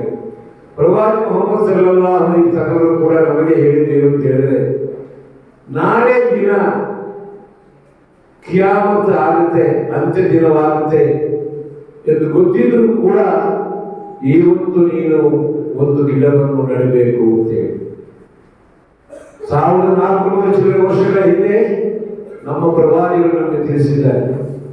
ನಾಳೆ ಅವಸಾನ ದಿವಸ ಆದರೂ ಕೂಡ ಇವತ್ತು ನೀನು ಒಂದು ಸಸಿಯನ್ನು ನೆಡಬೇಕು. ಆ ಸಸಿಯ ಮಹತ್ವ ಅಷ್ಟಿದೆ ಅಂತ ಹೇಳುವಂಥದ್ದನ್ನು ನೀವು ತೋರಿಸಿಕೊಂಡಿದ್ದಾರೆ. ಸ್ವರ್ಗಲೋಕದಲ್ಲಿ ಕೂಡ ಅದೇ ರೀತಿ ಅಲ್ಲಿ ನದಿ ವನಗಳಿದೆ, ಸಸ್ಯಗಳಿದೆ, ಬೇಕಾದಷ್ಟು ತೋಟಗಳಿದೆ. ಎಲ್ಲವೂ ಸಸ್ಯದಿಂದ ಕೂಡಿದಂತಾಗಿರುವಂಥ ವ್ಯವಸ್ಥೆ ಸ್ವರ್ಗದಲ್ಲಿದೆ. ಹಾಗಾಗಿ ನಿಮ್ಮಲ್ಲಿ ನಾವು ವಿನಂತಿ ಮಾಡುವಂಥದ್ದು, ಎಲ್ಲರೂ ಹೇಳಿದಾಗೆ ಸಸಿ ನೆಡುವುದರ ಮೂಲಕ, ನಿಮ್ಮ ಪರಿಸರವನ್ನು ಸ್ವಚ್ಛವಾಗಿರುವುದರ ಮೂಲಕ ನಮ್ಮ ವಾತಾವರಣವನ್ನು ಶುಚಿಯಾಗಿಟ್ಟುಕೊಂಡು ನಮ್ಮ ಮುಂದಿನ ಪೀಳಿಗೆಗಳಿಗೆ ನಾವು ವ್ಯವಸ್ಥೆ ಮಾಡಿಕೊಳ್ಬೇಕು. ಈಗ ಮಾವಿನ ಹಣ್ಣು ತಿಂದವರು ಯಾರು ಅಂತ ನಮ್ಮ ಮಾಧವಗಳನ್ನು ಕೇಳಿದರು, ಎಲ್ಲಿಂದ ಅಂತ ಕೇಳಿದರು. ನಮ್ಮಲ್ಲಿ ಉತ್ತರ ಸರಿಯಾಗಿಲ್ಲ. ನಮ್ಮ ಹಿರಿಯರ ನಟ್ಟ ಕಾರಣ ನಮಗಾಗಿದೆ ಅಂತ ಹೇಳಿದರು.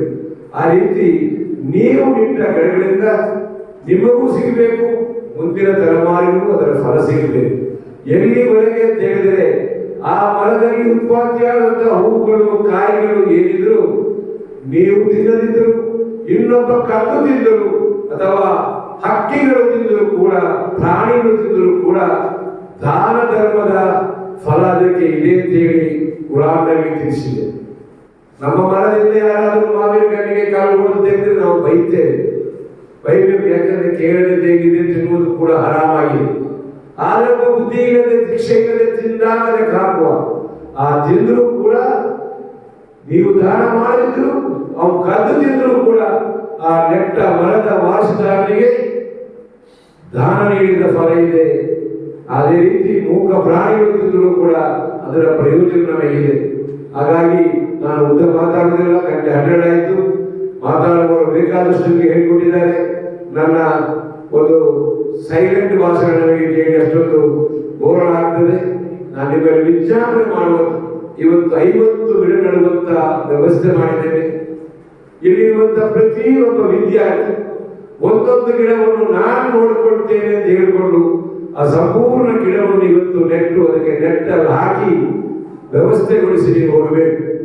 ಸಾಧ್ಯವಾದರೆ ಒಂದು ಗಿಡಕ್ಕೆ ಒಂದು 100 ರೂಪಾಯಿ ಆದರೂ ನಿಮ್ಮ ಕೈಯಿಂದ ಕೊಡಬೇಕು. ಯಾಕಂತ ಹೇಳಿದ್ರೆ ಹಣಕಾಸಿನ ಕೊರತೆಗಲ್ಲ, ನಿಮ್ಮ ಕೈಯಿಂದ ಹಣ ಹಾಕಿ ನೆಟ್ಟ ಗಿಡಕ್ಕೆ ನಿಮ್ಮ ಮೇಲೆ, ನಿಮಗೆ ಅದರ ಮೇಲೆ ಪ್ರೀತಿ ಇರ್ತದೆ. ಅಥವಾ ಹಣ ಇಲ್ಲದರೂ ಪರವಾಗಿಲ್ಲ, ಆ ಗಿಡವನ್ನು ನಿಮ್ಮ ಕೈಯಲ್ಲೇ ಅದಕ್ಕೆ ಬೇಕಾದ ಆ ಸುತ್ತುವರಿದ ನೆಟ್ಟನ್ನು, ಕಬ್ಬಿಣವನ್ನು, ಆ ಮರದೊಂದನ್ನು ಹಾಕಿ, ಮಣ್ಣು ಹಾಕಿ, ಒಬ್ಬೊಬ್ಬರು ನಾನು ನಡುತ್ತೇನೆ ಅಂತ ಮುಂದೆ ಬಂದು ಕೈ ಎತ್ತಬೇಕು ಅಂತ ಹೇಳಿಕೊಂಡು ಮುಂದಿನ ದಿನಗಳಲ್ಲಿ ಆ ಮರದ ಪೋಷಣೆಯನ್ನು ನೀವು ಮಾಡಬೇಕು. ಯಾರೋ ಒಬ್ಬರು ಹೇಳಿದಂತೆ ಅಟೆಂಡೆನ್ಸ್ ಕೊಡುವುದಾದ್ರೆ ಮರದ ಗುಡಿಯಲ್ಲಿ ದಿವಸ ಒಂದು ನೀರು ಹಾಕ್ತೇವೆ ಅಂತ ಯಾರ ವಿದ್ಯಾರ್ಥಿ ಹೇಳಿದಂತೆ, ಅದಕ್ಕೂ ಅಟೆಂಡೆನ್ಸ್ ಕೊಡಿಸುವ ಆ ವಿದ್ಯಾರ್ಥಿನ ಮಾಡುವ ಸಮಯದಲ್ಲಿ ನೀವು ಅದಕ್ಕೂ ಕೂಡ ಸ್ವಲ್ಪ ಗಮನ ಹರಿಸಬೇಕು. ಮೊಹಮ್ಮದ್ ಮುಖರ್ಜಿ ಹೇಳಿದ್ರು, ನಾವು ಒಳ್ಳೆ ಎಕ್ಸ್ಪೀರಿಯನ್ಸ್ ಬಾಂಬೆ ಸ್ಕೂಲ್ ಮಾಡುವಾಗ ಬೆಂಡೆಕಾಯಿ ತೊಂಡೆಕಾಯಿ ಮಾಡಿದ್ದೇನೆ. ನನಗೆ ಅಲ್ಲಿ ಹೆಮ್ಮೆ ಆಗ್ತದೆ. ಅಲ್ಲಿನ ತೆಂಗಿನ ಮರ ನೋಡುವಾಗ ಅಲ್ಲಿ ಇರುವಂತಹ ಅರ್ಧ ಭಾಗದ ತೆಂಗಿನ ಗಿಡ ನನ್ನ ಮನೆಯಿಂದ ತಂದು ನೆಟ್ಟದ್ದು.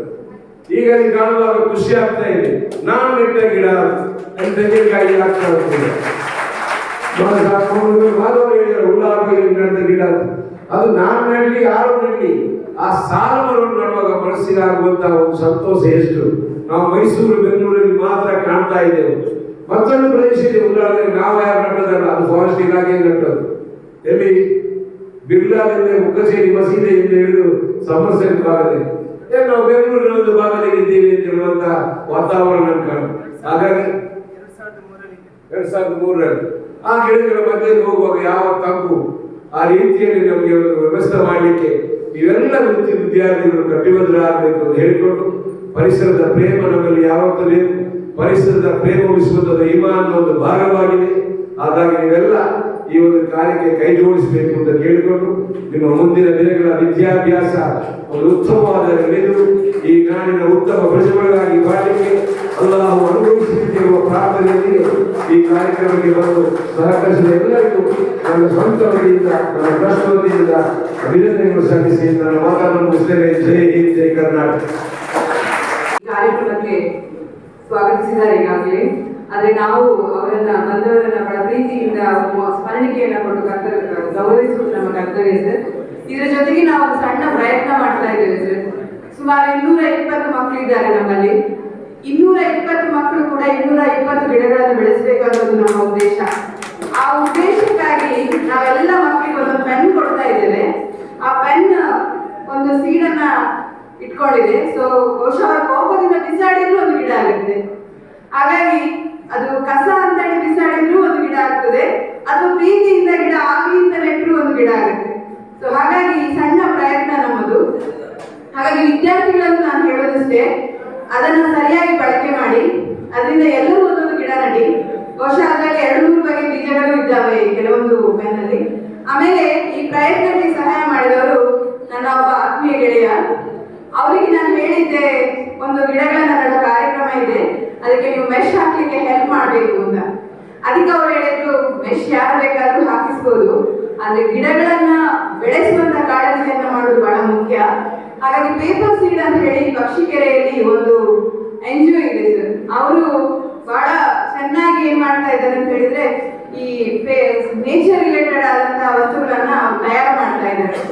ಹಾಗಾಗಿ ಅವರನ್ನ ಅಪ್ರೋಚ್ ಮಾಡಿ ನನಗೆ ಹೇಳಿದ್ರು, ನಿಮ್ಗೆ ನಾನು ಒಂದಷ್ಟು ಗಿಡಗಳನ್ನ ಬೆಳೆಸುವ ಕಾನ್ಸೆಪ್ಟೇ ಕಳಿಸ್ತೇನೆ, ಇದೆಲ್ಲವನ್ನ ನಿಮ್ಮ ವಿದ್ಯಾರ್ಥಿಗಳಿಗೆ ಕೊಡಿ, ಅವರೆಲ್ಲರೂ ಕೂಡ ಗಿಡವನ್ನ ಬೆಳೆಸುವಲ್ಲಿ ಒಂದು ಸಣ್ಣ ಪ್ರಯತ್ನ ಮಾಡಿ ಅಂತ. ಅದಕ್ಕೆ ನಾನು ಹೇಳಿದ್ರು, ಎಸೆದ್ರೂ ಗಿಡ ಆಗ್ತದೆ, ನೆಟ್ರೂ ಗಿಡ ಆಗ್ತದೆ, ಒಟ್ಟಿನಲ್ಲಿ ನಮ್ಮ ಪ್ರಯತ್ನ ಸಾರ್ಥಕ ಆಗ್ತದೆ. ಯಾಕಂದ್ರೆ ಮಣ್ಣು ಯಾವುದು ಅಂತ ಹೇಳಿದ್ರೆ ಏನ್ ಕೊಟ್ಟರು ತಗೊಳುತ್ತೆ, ಓನ್ಲಿ ಪ್ಲಾಸ್ಟಿಕ್ ಮತ್ತು ಗ್ಲಾಸ್ ಅನ್ನು ಮಾತ್ರ ತಗೊಳ್ಳೋದಿಲ್ಲ, ಬೇರೆ ಏನು ಬಿಸಾಡಿದ್ರು ಮಣ್ಣಿನಲ್ಲಿ ಬೆಳೆಯುತ್ತೆ. ಹಾಗೆ ನಮ್ಮ ಮಕ್ಕಳು ಅದನ್ನು ಬಿಸಾಡಿದ್ರು ಅದರ ಗಿಡ ಆಗುತ್ತೆ ಅನ್ನುವಂತಹ ಒಂದು ಕನಸು ನಮ್ಮದು, ಅದು ನನಸಾಗಿ ಅನ್ನುವಂಥ ಆಶಯ ಕೂಡ ಇಲ್ಲಿದೆ. ಅದು ನಿಮ್ಗೆ ಕೂಡ ಕೊಡ್ತಾ ಇದ್ದೇವೆ ಸರ್, ಮಕ್ಕಳ ಜೊತೆ ನೀವುಗಳು ಕೂಡ ಅದನ್ನ ಸರಿಯಾಗಿ ಮನೆಯಲ್ಲಿ ಪ್ಲಾನ್ ಮಾಡಿದ್ರೆ ನಮಗೆ ತುಂಬಾ ಖುಷಿ. ಸಣ್ಣ ಪ್ರಯತ್ನ ಅಷ್ಟೇ ಸರ್.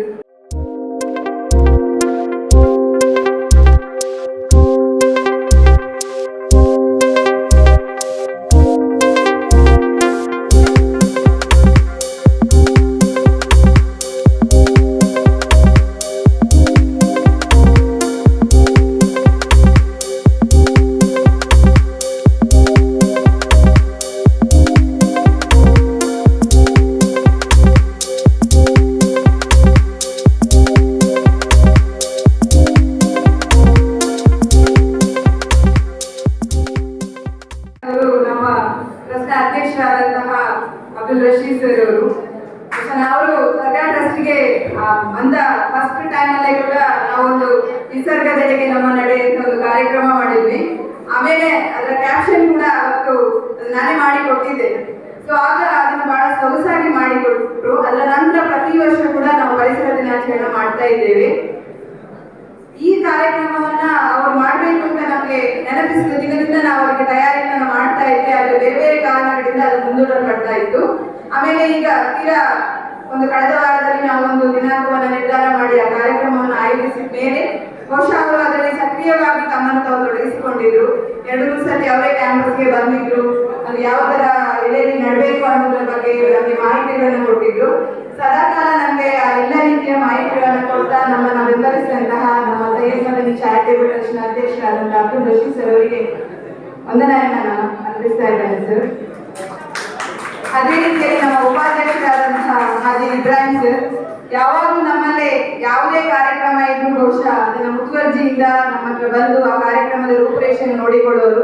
ನಿಮಗೂ ಕೂಡ ಕಾರ್ಯಕ್ರಮಕ್ಕೆ ಬಂದದಕ್ಕಾಗಿ ವಂದನೆಗಳು ಸರ್.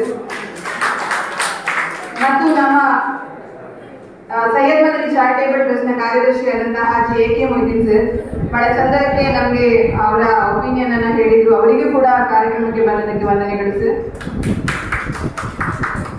ಜನಾಬ್ ಹಾಜಿ ಇಲಿಯಾಸ್ UT ಇಲಿಯಾಸ್ ಅವರಿಗೂ ಕೂಡ ಕಾರ್ಯಕ್ರಮಕ್ಕೆ ಬಂದದಕ್ಕಾಗಿ ವಂದನೆಗಳು ಸರ್. ಆಮೇಲೆ ನಮ್ಮ ಉಪವಲಯ ಅರಣ್ಯಾಧಿಕಾರಿಯಾದಂತಹ ಶ್ರೀಯುತ ಮಹಾಬಲ್ ಸರ್ ನಿಮಗೂ ಕೂಡ ಕಾರ್ಯಕ್ರಮಕ್ಕೆ ಬಂದದಕ್ಕೆ ವಂದನೆಗಳು. ಮತ್ತೆ ನಮ್ಮನ್ನ ಬಹಳ ಸೊಗಸಾಗಿ, ನಾನು ಇವತ್ತಲ್ಲ ಅವರ ಮೊದಲೇ ಅವರ ಭಾಷಣಗಳನ್ನು ಕೇಳಿದೆ. 2005ರಲ್ಲಿ ನಾವು ಇಲ್ಲಿ ಕಾಲೇಜಿಗೆ ಬಂದಾಗಿಂದಲೂ ಅವರು ಬಹಳ ಸೊಗಸಾಗಿ ನಮ್ಮ ಕಾರ್ಯಕ್ರಮಗಳಲ್ಲಿ ಭಾಷಣವನ್ನು ಮಾಡ್ತಾರೆ. ನಮ್ಮ ಕೌನ್ಸಿಲರ್ ಆದಂತಹ ಮೊಹಮ್ಮದ್ ಮುಖರ್ಜಿ ಅವರು ಅವರಿಗೆ ಕೂಡ ಈ ಕಾರ್ಯಕ್ರಮಕ್ಕೆ ಬಂದದಕ್ಕಾಗಿ ವಂದನೆಗಳು. ಆಮೇಲೆ ಶ್ರೀಮತಿ ಸಪ್ನಾ ಹರೀಶ್ ಅವರಿಗೆ ಕೂಡ ಕಾರ್ಯಕ್ರಮಕ್ಕೆ ಬಂದದಕ್ಕೆ ವಂದನೆಗಳು. ನನಗೆ ಸೌಮ್ಯ ಮೇಡಮ್ ಅವರು ಇಲ್ಲಿ ಕ್ಯಾಂಪಸ್ಗೆ ಬಂದಿದ್ರು. ಆಮೇಲೆ ನಿನ್ನೆ ಮೊನ್ನೆ ಎಲ್ಲ ನನ್ನ ಜೊತೆಗೆ ಸತತವಾಗಿ ಸಂಪರ್ಕದಲ್ಲಿ ಇದ್ಕೊಂಡು ಹೇಗೆ ನಾವು ಕಾರ್ಯಕ್ರಮ ಮಾಡ್ತೀವಿ ಅಂತ ಹೇಳ್ತಾ ಇದ್ರು. ಅವರಿಗೂ ಕಾರ್ಯಕ್ರಮಕ್ಕೆ ಬಂದದಕ್ಕಾಗಿ ವಂದನೆಗಳು. ಆಮೇಲೆ ಮಾಧವಣ್ಣ ಸರ್ ಅವರಿಗೆ ಫೋನ್ ಮಾಡಿದಾಗ ನನಗೆ ಹೇಳಿದ್ರು, ನನಗೆ ತುಂಬಾ ಬೇರೆ ಬೇರೆ ಕಾರ್ಯಕ್ರಮಗಳಿದೆ ಅಮ್ಮ, ಇದನ್ನು ಪೋಸ್ಟ್ಪೋನ್ ಮಾಡ್ಬೋದಾ ಅಂತ. ನಾನು ಅವರಿಗೆ ತುಂಬಾ ಹೇಳಿದೆ, ಇಲ್ಲ ಸರ್ ನೀವು ಹೇಗಾದ್ರೂ ಮಾಡಿ ಬರಲೇಬೇಕು ಅಂತ. ಆಮೇಲೆ ಅವರು ಬಹಳ ಖುಷಿ ಆಯ್ತು ಅವರು ಬಂದ. ನಾನಂದ್ರೆ ಅವ್ರು ಬೆಳಗ್ಗೆ ಬರೋದು ನೋಡುವಾಗ ಅವ್ರು ಬರುವುದಿಲ್ಲೇನೋ ಅಂತ ಅನ್ಕೊಂಡಿದ್ದೆ.